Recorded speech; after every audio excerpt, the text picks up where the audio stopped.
Hi, I'm Kevin Castaneda, and this is Kev's Mindset, where we talk everything finance, investing, mindset, and productivity. And in this video, we're going to be talking about how to get credit as a teenager. Now, getting credit is really important when you get older and you get into, let's say, real estate or something along those lines, and you want a loan for something.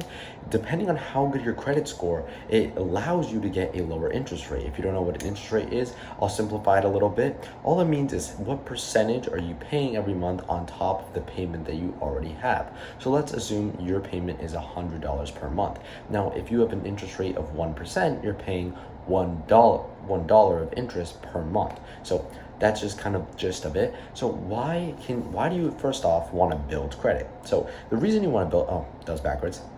Why do you want to build credit? Well, the reason you want to build credit is because you want these loans. For example, if you want to get a real estate property, if you want to get a personal home, if you want to get a personal vehicle for your or a vehicle for your business, something along those lines. If you want one of those things and you want a good deal on them and not pay too much interest on them, you want to have a good credit score so that you can finance these things, and then you make a higher return on that as an investment. Like, let's say your real estate property cash flows and you make money every month from it. Now you're building wealth and you're paying a small interest rate back to the bank, which is really good for you as the person taking on the loan. So now we're actually going to get into the whole how do you as a teenager build your credit. So building your credit as a teenager is actually very simple. All you have to do is make sure that your parents are okay with this. You tell them, hey guys, I want to start building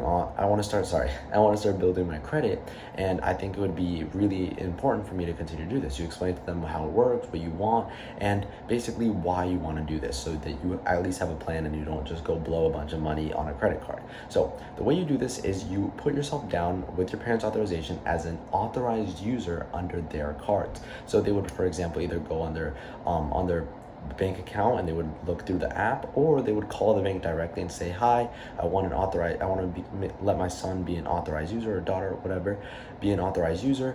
And after they go ahead and do this process, they'll send you a card with your name on it, use your social and everything, and you will officially have a credit card. And having a credit card will be pretty good. Depending on your parents' credit score, depends on how lenient they'll be with letting you have whatever limit on a certain card. As you build your own credit, by the time you're 18, you'll have incredible credit as long as you stick to a few kind of rules of thumb. You don't want to spend over 25 and maximum 30% of the limit that is on the card. Now, most likely you will not be doing this, because I suggest personally that if you're going to be using a credit card at such a young age, first off, have a job so that you have consistent income and you don't have to worry about it. Second off, make sure that you pay it off in full at the end of the month, every single month. Third off, don't spend too much money. Maybe spend like $5 at a coffee shop, $10 for some food really quick, but don't make big purchases on these cards. Just make sure that you do little things so you have purchases accounted for, and by the time you're 18, despite whatever teenage year you're in, you'll have built up your credit to a pretty solid point. So that's just kind of how you start building your credit as a teen. I discussed why it's so important, how to do it, and I would definitely recommend getting this started. I started doing this about a month ago, like 2 weeks ago, and it's actually been going quite well. It's just been putting little expenses on it, at the end of the month I'm going to pay it off in full, and it's that simple. Just don't spend money that you weren't going to spend in the first place. Spend money that you were going to spend either way, and just do it on the credit card instead of your debit card, or instead of in cash, because then you'll start slowly building your credit. So let me know what you think about this in the comment section down below. Is there anything you want to add to this? Are there any questions? I'd love to talk to you guys down there. See you in the next one. This was Kev's Mindset. Go ahead and smash the like button if you did enjoy, and subscribe if you do want to watch more of my content in the future. Good luck building your credit, guys. I'll see you in the next one.